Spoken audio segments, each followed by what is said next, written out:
heard about the programme through Careers Wales, and when I arrived for my first day, my introduction, I was met by my tutor with my family, as they told me what I'd learn about and how it would help me improve. Every day was different.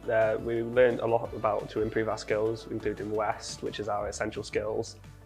We went on days out trips. There was a few careers meetings, learning what can be added onto your CV, what's applicable, what should be on your CV.